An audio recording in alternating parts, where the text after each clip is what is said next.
Quelque chose se passe dans les profondeurs de l'Amazonie. Entre la brume basse et les arbres géants, il existe un cercle de vie qui respire au rythme de la forêt. Vu de l'extérieur, cela ressemble à une énorme structure primitive, presque comme un nid fait de branches et de feuilles. Mais à l'intérieur vivent des gens.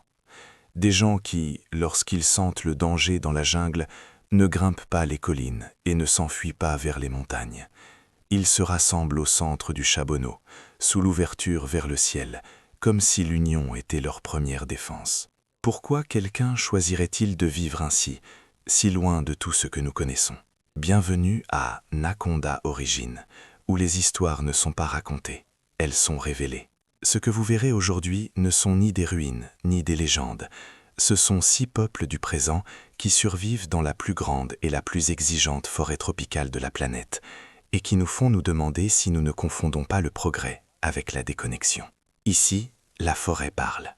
Ici, le temps ne se mesure pas par des horloges, et chaque aube sent la terre humide, le feu d'eau et la vie profonde.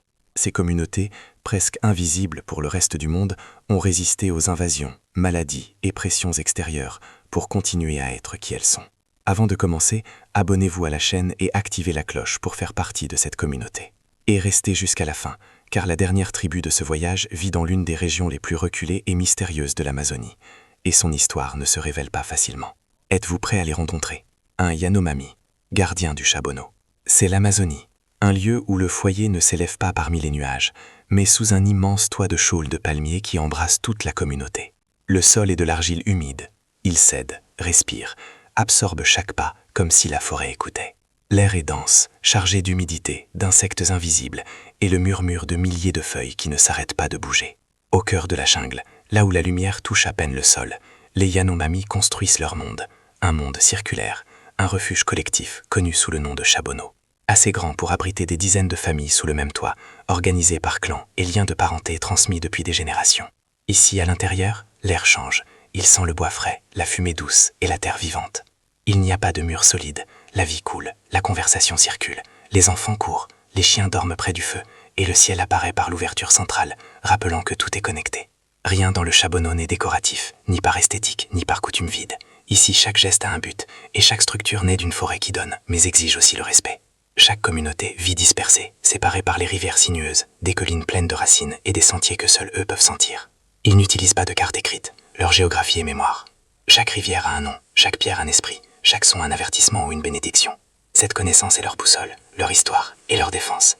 Construire un nouveau Chabonneau n'est pas seulement un travail, c'est une continuité. D'abord, ils choisissent une clairière, puis... Ils dressent d'épais piliers de bois et tressent des feuilles de palmier superposées, comme des écailles. La structure se referme en cercle, laissant un espace au centre, pour le feu, la vie et les cérémonies. Ici, le foyer ne domine pas la nature, il coexiste avec elle. Le toit respire, bouge avec le vent, laisse entrer la pluie suffisamment pour rafraîchir la terre et permet à la fumée de s'échapper pour éloigner les insectes et purifier l'environnement. Quand la nuit tombe, la forêt s'emplit de sons, de grillons, de chauves-souris, de singes nocturnes. L'inconnu se déplace entre les arbres, mais à l'intérieur du Chabonneau, le feu s'allume et les familles se réunissent au centre, éclairées par les braises rouges qui montent vers l'ouverture du ciel. L'union est leur première défense, la communauté est leur frontière. Pendant des années, certains visiteurs ont qualifié les Yanomami d'arriérés ou de primitifs, mais ce regard extérieur ignore une vérité essentielle. Ce qu'ils ont n'est pas du retard, c'est de l'adaptation. Le Chabonneau n'est pas de la pauvreté, c'est une stratégie, une culture, une identité. De l'intérieur, ils entendent mieux la forêt. De l'intérieur, ils perçoivent le danger plus tôt. Et de l'intérieur, ils observent le monde changer sans demander la permission. Pour le Yanomami, la forêt n'est pas une ressource, c'est une personne, un être vivant avec qui l'on discute et l'on négocie. Ils croient que des esprits habitent les arbres et les rivières, et que lorsque la forêt tombe malade, la communauté tombe malade avec elle. C'est pourquoi ils ne prélèvent que le nécessaire, le bon bois, la paille adéquate, assez de gibier pour partager. Quand des étrangers arrivent avec des caméras, des bottes et de la hâte, les Yanomami observent en silence. Ils ne rejettent pas, mais ils ne célèbrent pas non plus. Ils savent que chaque regard extérieur altère leur équilibre et que documenter leur vie n'est jamais neutre. Et vous, qu'en pensez-vous? Sont-ils vulnérables ou protègent-ils simplement un monde qui garde encore la mémoire? Plus qu'un peuple isolé, les Yanomami sont une alerte vivante. Ils nous rappellent qu'un foyer n'a pas besoin de ciment et que le progrès n'est pas toujours d'avancer. Parfois, c'est de rester en équilibre. Leur architecture respire, bouge et vieillit avec dignité. Et leur mode de vie nous dit quelque chose que le reste du monde a oublié. Quand nous cessons d'écouter la nature, nous cessons de nous comprendre nous-mêmes. Du cœur circulaire du Chabonneau, nous descendons maintenant vers une autre forme de résistance, une qui ne s'exprime pas dans la maison, mais dans le corps. Ce qui suit ne change pas seulement le paysage, cela change la façon de le défendre. 2. Les Kayapo, les guerriers de la forêt vivante. L'air devient plus humide et la lumière plus dorée. Là où le soleil traverse la jungle comme un fil entre les feuilles, vit un peuple qui défend son territoire comme s'il s'agissait d'une extension de son propre corps. Les Kayapo, les guerriers de la forêt vivante. Dans ce décor immense, le sol n'est pas un obstacle, c'est un allié. La pluie tombe avec force, mais chaque goutte nourrit un équilibre construit au fil des siècles. Ici, les villages s'organisent autour d'une grande place circulaire. Les maisons s'élèvent sur la terre ferme, tournées vers un centre où l'on prend des décisions, où l'on scelle des alliances, et où commence N'importe quelle cérémonie importante. Ce qui, à première vue, semble une vie simple, est en réalité une structure sociale précise. Des normes ancestrales, des alliances entre clans, des rituels qui marquent chaque étape de la vie, et des engagements qui maintiennent le groupe uni. Leur prospérité ne se mesure pas en biens ou en lots individuels, mais en quelque chose de plus profond, la force du collectif. La communauté est la richesse, l'union est la protection, et la forêt, leur première maîtresse. Au centre de chaque village, la place est le cœur de tout. Là, les hommes discutent, débattent des stratégies de défense, préparent des fêtes ou réparent des parures corporelles faites de fibres, de graines et de pigments naturels. Leurs coiffes de plumes d'ara et d'oiseaux du paradis ne sont pas des ornements, ce sont des symboles de statut, de courage et de responsabilité. Les femmes, gardiennes du savoir agricole, cultivent le manioc, le maïs, la courge et les plantes médicinales. Leurs mains connaissent chaque graine et chaque saison. Elles savent quand la terre est prête à recevoir et quand elle a besoin de se reposer. Le territoire Kayapo fonctionne comme un organisme en équilibre, où chaque chemin, chaque plantation et chaque rivière jouent un rôle. Il n'existe pas de frontière tracée sur une carte. La frontière est la forêt elle-même, et ils la connaissent mieux que quiconque. Mais des temps nouveaux sont arrivés. Dans certains villages, il existe déjà des écoles, des radios et des contacts ponctuels avec le monde extérieur. Les jeunes voyagent pour étudier, parlent portugais, reviennent avec des vêtements modernes ou des téléphones portables. Et pourtant, à leur retour, ils doivent s'ajuster à nouveau à l'ancienne norme, écouter les aînés, respecter les chefs, suivre les rituels et protéger la terre. Entre tradition et nouveauté, surgit une question qui traverse toutes les communautés Kayapo. Comment adopter de nouveaux outils sans perdre ce qui donne sens à son monde? Et que se passe-t-il quand le progrès apporte une vitesse que cette forêt n'a jamais demandée? Lors de leurs cérémonies les plus importantes, les corps sont couverts de dessins géométriques de roucou rouge et de génie papou noir. Ce n'est pas du maquillage, c'est un langage. Chaque figure représente un clan, une lignée, un devoir. C'est une carte silencieuse qui explique qui vous êtes et quelle est la place de votre famille au sein du peuple. Au loin, les chants commencent à s'élever. La danse qui suit n'admet pas de spectateurs. Tout le monde participe. Les pas dansent en cercle, rythmés par le son des maracas et par les battements de pieds qui semblent naître de la terre elle-même. Ils rappellent que la musique est née ici, dans le contact entre la peau et la forêt, bien avant tout instrument moderne. Les dernières décennies ont apporté des alliances, des menaces et des défis. Beaucoup l'y voient comme des guerriers du passé, d'autres comme les défenseurs d'une forêt dont le monde a besoin pour respirer. Mais ils ne se définissent pas par les regards extérieurs. Ils prennent soin de leur territoire avec la patience de ceux qui savent que l'équilibre ne s'impose pas. Ils se protègent et s'honorent. Et vous? Pensez-vous que nous puissions apprendre quelque chose de ceux qui n'ont pas besoin de courir pour prospérer? L'argile fertile de cette jungle garde des histoires de lutte et aussi de résistance. Maintenant, nous quittons la place.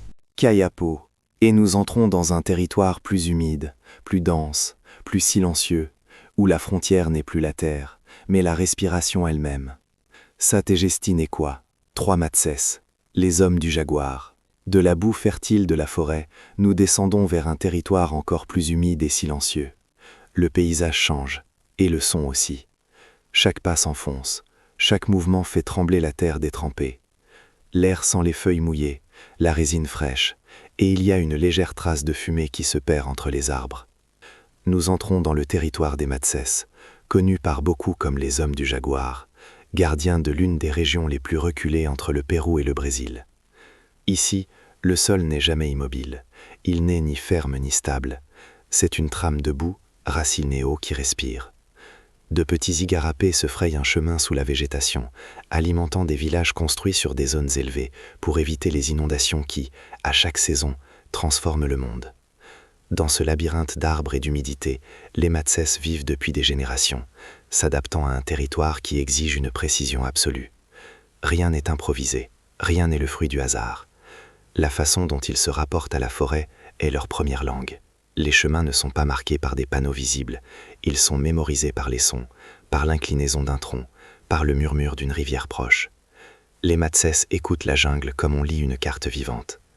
La chasse est l'un de leurs grands savoirs, et pour chasser, le corps se transforme. Ils se peignent avec des motifs sombres qui imitent le visage du jaguar et utilisent de longues sarbacanes faites de palmiers et de bois dur. Avec elles, ils tirent des fléchettes imprégnées de poisons naturels, extraits de plantes ou de grenouilles spécifiques, comme la Philomédus bicolore, connue en Occident pour le rituel du Kambo. Mais ici, ce n'est ni une mode, ni de l'exotisme, c'est un savoir ancestral. Chaque substance a un but, un dosage et un contexte précis, transmis par les aînés. Au cœur du village s'élèvent des maisons communautaires aux toits immenses de chaumes de palmiers. On y raconte des histoires, on y décide de la chasse, on y partage la nourriture et on y enseigne des chants qui décrivent les animaux, les saisons et les rivières. La tradition se transmet de voix en voix, et quand les mots ne suffisent plus, quelqu'un prend une fibre de palmier, une graine ou une teinture naturelle pour perpétuer la mémoire sur le corps. Pendant des décennies, les Matses ont été mal compris par les explorateurs et les fonctionnaires qui les décrivaient comme agressifs ou instables. Mais cette vision a toujours ignoré un détail essentiel. L'agressivité n'était pas leur nature, c'était leur défense face aux invasions, aux maladies et aux frontières imposées de l'extérieur. La connaissance qu'ils ont de la forêt est si vaste qu'ils ont créé leur propre livre, un compédium médical écrit par eux-mêmes, décrivant les plantes, les usages, les préparations et les diagnostics, le tout sans aucune intervention extérieure. C'est peut-être l'œuvre ethnobotanique indigène la plus détaillée de toute l'Amazonie. Mais ce savoir fait face à un dilemme profond. Comment préserver des connaissances qui dépendent d'une jungle intacte, dans un monde où la forêt rétrécit chaque année? Les aînés. Ils répètent souvent « Si la forêt meurt, nous mourrons avec elle ». Lors des fêtes rituelles, les hommes dansent en imitant les mouvements des animaux. Le jaguar, l'anaconda, le pécari ne sont pas des déguisements, ce sont des enseignements. Chaque geste montre comment l'animal chasse, comment il se défend, comment l'esprit de la forêt se déplace à travers le corps. Pour les Matses, le monde n'est pas divisé entre humain et nature. Tout fait partie du même être. Le venin guérit, le corps se souvient, l'esprit observe. Alors que la pression extérieure progresse par les rivières et les routes, une question impossible à ignorer surgit. Pouvons-nous apprendre sans prendre? Pouvons-nous observer sans altérer ce que nous essayons de comprendre? Les pas ralentissent, l'humidité se fait pesante. Et dans cette forêt, où chaque ombre peut être un jaguar, nous avançons vers une région où la spiritualité se transforme en forme de résistance. Continuez à regarder, car ce qui vient maintenant nous mène vers un peuple qui dialogue avec la forêt, non seulement par la chasse, mais par sa propre vision du monde. Les Achaninka, les gardiens de la rivière et de l'ayahuasca. Du son des igarapés, nous passons à un silence plus vaste, presque sacré. L'humidité du marécage se dissipe et le calme profond de la haute forêt arrive. Nous avançons sur des sentiers étroits, entourés d'arbres médicinaux, de lianes épaisses et de feuilles qui brillent sous la lumière filtrée. Le sol semble bouger sous les pieds, non pas parce qu'il cède, mais parce qu'il est vivant. Chaque racine, chaque insecte, chaque bourgeon fait partie d'une même pulsation. L'air est plus léger, le vent apporte des messages des rivières proches et une brume douce cache l'horizon. Nous entrons sur les terres des Achaninka, l'un des peuples les plus nombreux et respectés d'Amazonie, connus pour leur relation intime avec les esprits de la forêt et pour leur maîtrise de plantes médicinales comme l'ayahuasca. Leur village s'élève près des rivières, dans des zones surélevées qui évitent les crues et permettent de cultiver des jardins bien entretenus où chaque plante a une fonction. Ici, la distance ne se mesure pas en kilomètres, mais par l'effort de remonter un affluent ou de traverser une gorge. Un voyage peut durer des heures ou des jours, et parfois un simple canoë fait la différence entre continuer ou rester bloqué par le courant. La forêt dicte le rythme. Quand la brume descend, l'activité diminue, et les gens se rassemblent pour préparer des remèdes, des fibres ou des teintures. Quand le temps s'éclaire, tout le monde s'active. On part à la chasse, on révise les cultures, et on récolte les plantes qui ne poussent qu'après la pluie. La connaissance des Achaninka sur la terre est minutieuse. Ils savent quelle partie du terrain doit se reposer, quelle plante demande de l'ombre et laquelle nécessite l'humidité exacte de l'aube. De chaque arbre, ils apprennent quelque chose, et à chaque arbre, ils rendent un geste. Leurs maisons sont construites sur 2 bas pilotis, regroupés autour d'un espace communautaire où le feu ne s'éteint jamais. La fumée sèche les vêtements, éloigne les insectes et purifie l'environnement pour les rituels. Les murs, noircis par la suie, enregistrent le passage des années comme un livre silencieux. La communication ne dépend pas de l'écho, mais de l'eau. Les Achaninka interprètent le son de la rivière pour savoir si la pluie approche, si les poissons ont changé de zone ou si un animal se déplace entre la rive et le courant. Ils croient que les esprits de l'eau enseignent, accompagnent et avertissent. Quand les jeunes partent étudier ou travailler, à leur retour, ils passent par une cérémonie simple mais profonde. La communauté les reçoit avec des feuilles aromatiques, du feu et des chants. C'est une façon de rappeler que les vêtements peuvent changer, mais que l'identité ne doit pas être effacée. Les Achaninka suivent une règle ancienne. Si vous prenez quelque chose à la forêt, apprenez à en prendre soin. C'est pourquoi, après avoir cueilli une plante, ils laissent une petite offrande, une feuille, une pensée, un mot. Pour eux, tout a un esprit, et tout mérite le respect. Vivons dans un monde qui accélère sans frein. Eux, ils continuent de mesurer le temps par le cours de l'eau et par la force des pernes, par la lumière qui entre entre les copes des arbres, par le son que la terre fait quand elle respire. Si vous êtes encore là, c'est que cette histoire vous a déjà touché. Si vous ne l'avez pas encore fait, abonnez-vous et rejoignez cette communauté pour soutenir ce voyage, car désormais vous faites déjà partie de cette traversée aux côtés des derniers gardiens de l'Amazonie. Et restez attentifs, à chaque minute vous vous rapprochez de la tribu finale, la plus reculée et énigmatique de tout ce parcours. Et maintenant, je veux que vous réfléchissiez à quelque chose. Selon vous, qu'est-ce qui a le plus de valeur? Le confort du progrès ou la tranquillité des origines? Parfois, cette question n'a pas de réponse unique, mais quand on observe de près la vie dans ces villages, on comprend qu'il ne s'agit pas de choisir entre passé et futur, mais plutôt entre vivre déconnecté ou vivre avec du sens. Le silence de la forêt.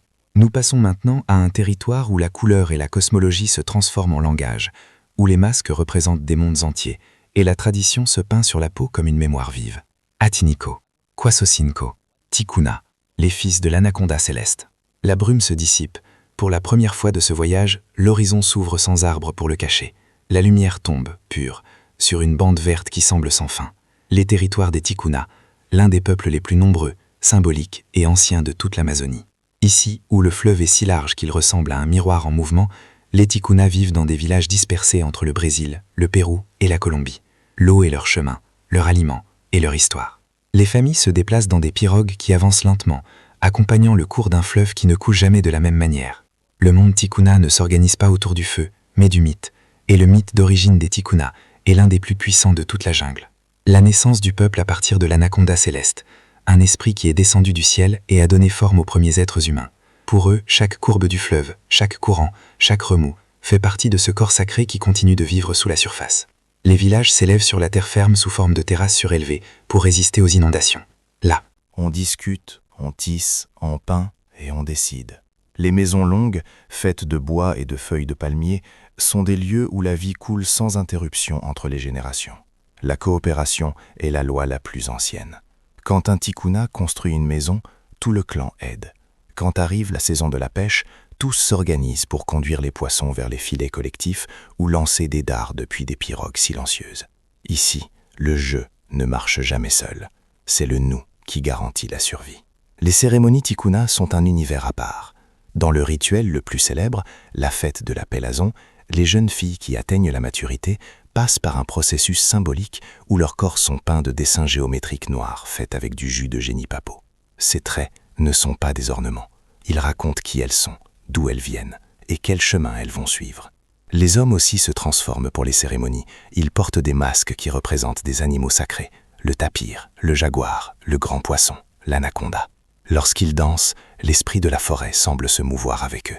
Le son des tambours et des flûtes se mêle à la rumeur du fleuve, créant un paysage sonore indissociable de la jungle. Bien que le contact avec le monde extérieur ait augmenté ces dernières décennies, les Tikuna ont appris à filtrer le changement. Ils utilisent des vêtements modernes, de nouveaux outils et même des signaux radio, mais maintiennent leur art, leur langue et leurs rituels vivants, conscients qu'une culture disparaît, non pas quand elle cesse de lutter, mais quand elle cesse de se souvenir. Certains anciens résument cela par une phrase simple. Un peuple sans mythe est un arbre sans racines. Et cette idée résume la manière dont ils cheminent à travers le monde, entre la tradition qui les soutient et les pressions qui remontent les fleuves. Tandis que le soleil se cache, les masques restent suspendus pour sécher. Les peintures se lavent dans l'eau tiède et la fumée des foyers s'élève comme une prière ancienne. D'ici, l'Amazonie semble un monde suspendu entre deux temps, le temps des esprits et celui d'un futur qui ne cesse d'avancer. Les Tikuna ont compris quelque chose que beaucoup d'entre nous ont oublié. Survivre, ce n'est pas dominer la forêt, c'est l'écouter. Et maintenant, après 5 peuples, 5 regards et 5 façons de comprendre la vie, vous êtes à 2 pas de connaître la dernière tribu, la plus isolée, la plus protégée, la plus mystérieuse, celle dont nous avons parlé au début et dont l'histoire ne se révèle pas facilement. Préparez-vous. Ce qui vient maintenant ne change pas seulement le cours de ce documentaire, cela change la façon dont nous comprenons l'isolement, en pleine Amazonie. 6. Korubo, le peuple du silence profond. La lumière change, le son aussi. La forêt qui nous a accompagnés jusqu'ici de chants et de murmures constants devient plus dense, plus épaisse, plus difficile à déchiffrer. Nous entrons dans l'une des régions les plus inaccessibles de la planète, la vallée du Javari, une frontière naturelle de rivières entrelacées, de maraîchages, de canopées qui ne laissent presque jamais passer la lumière, et de territoires où vivent encore des peuples qui ont décidé de ne pas être vus. Parmi eux, les Korubos sont peut-être les plus énigmatiques. Contrairement à d'autres peuples amazoniens, ils ne construisent pas de grands villages ouverts. Ils vivent en petits groupes mobiles, entourés d'une forêt si humide et dense qu'un faux pas peut vous enfoncer dans la boue jusqu'à la taille. Leurs maisons sont des abris temporaires faits de feuilles de palmier et de structures simples, conçues pour être déplacées quand la forêt l'ordonne. Ici, l'isolement n'est pas un vestige du passé, c'est une forme de défense. Les Korubos ont déjà subi des invasions, des maladies et des pertes lors de contacts forcés par le passé. C'est pourquoi leur stratégie est claire. Éviter les chemins, éviter les rencontres, éviter tout ce qui ne vient pas de la forêt elle-même. Ils parlent une langue dont nous ne connaissons que des fragments. Leurs itinéraires n'ont de sens que pour eux. Leurs outils, faits de bois dur et de fibres végétales, ont une efficacité qui se passe de métal. Les Korubos chassent avec des massues lourdes et des flèches courtes. Ils pêchent dans de petits igarapés et cueillent des fruits qui ne poussent que là où l'humidité frôle les 5%. Chaque décision est un calcul. Chaque mouvement est survie. Beaucoup les appellent le peuple du silence. Et non pas parce qu'ils ne parlent pas, mais parce que leur présence est presque impossible à percevoir dans la jungle. Ils se déplacent sans laisser de traces, observent sans être vus, connaissent chaque son de la forêt et perçoivent immédiatement quand l'un d'eux n'y appartient pas. Pour eux, le monde extérieur est un territoire rempli de risques invisibles. Virus, violence, frontières imposées, routes qui avancent sans demander la permission. C'est pourquoi ils choisissent ce que beaucoup considèrent comme impossible en plein XXe siècle. Continuer à être un peuple qui se protège du monde, en restant à l'intérieur de la forêt. Pourtant, les Korubos ne sont pas un mystère romantique, ni une attraction inconnue. Ils sont une communauté réelle qui se défend parce qu'elle en a besoin, parce que son histoire récente a montré que le contact peut détruire en quelques jours ce qui a mis des siècles à se construire. Et vous, qui êtes arrivé jusqu'ici, vous voyez quelque chose que peu de gens comprennent vraiment. L'isolement n'est pas toujours une fragilité, c'est parfois la forme la plus extrême de résistance. Les Korubos nous obligent à poser une question dérangeante. Qui est réellement isolé ? Le peuple qui vit à l'intérieur de la forêt ou la société qui vit loin de la nature et a oublié comment l'écouter ? L'après-midi tombe sur le Javari. Le soleil s'infiltre par fragments entre d'immenses feuilles. L'air devient orangé et la forêt respire comme un géant endormi. Ici se termine le parcours à travers les 6 tribus, mais pas sa signification. Il reste encore quelque chose à révéler. Si vous sentez que ce voyage ne devrait pas s'arrêter ici, écrivez dans les commentaires. 2e partie. Votre voix aide à maintenir ces histoires vivantes et à regarder le monde avec respect et curiosité. Saviez-vous que l'Amazonie est l'un des endroits ayant la plus grande diversité linguistique de la planète ? Beaucoup de ces langues comptent moins de 1000 locuteurs et conservent des connaissances uniques sur les plantes, le climat, la navigation et la survie. Quand une langue disparaît, ce n'est pas seulement un idiome qui se perd.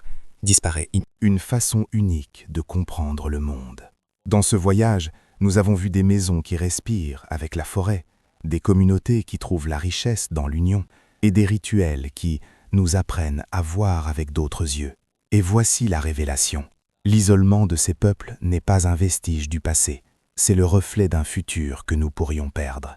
La forêt garde encore des réponses que le monde moderne a cessé d'écouter. La déconnexion n'est pas en eux, elle est en nous. Ces cultures ne survivent pas malgré la forêt, mais grâce à elle. Et dans cette apparente distance, ils préservent quelque chose que nous avons oublié, le lien avec la terre, la mémoire, l'appartenance. Après avoir connu ces 6 tribus, une vérité s'impose. Aucune d'entre elles n'est en retard. Parfois, ce qui reste en arrière, c'est notre façon de regarder. Nous avons oublié de nous arrêter. Nous avons oublié d'écouter ce que la terre veut encore nous dire. Et maintenant, je vous demande, qu'est-ce qui vaut le plus? Avancer sans regarder en arrière ou protéger ce qui nous soutient? Laissez votre réflexion dans les commentaires. Merci d'avoir suivi ce documentaire. Nous espérons que ce que vous avez appris aujourd'hui apportera une nouvelle perspective et enrichira votre façon de comprendre l'histoire. Si vous voulez continuer à explorer avec nous et que vous ne l'avez pas encore fait, abonnez-vous à la chaîne et activez la cloche pour suivre les prochains épisodes. Et rappelez-vous, tout voyage commence par un regard attentif.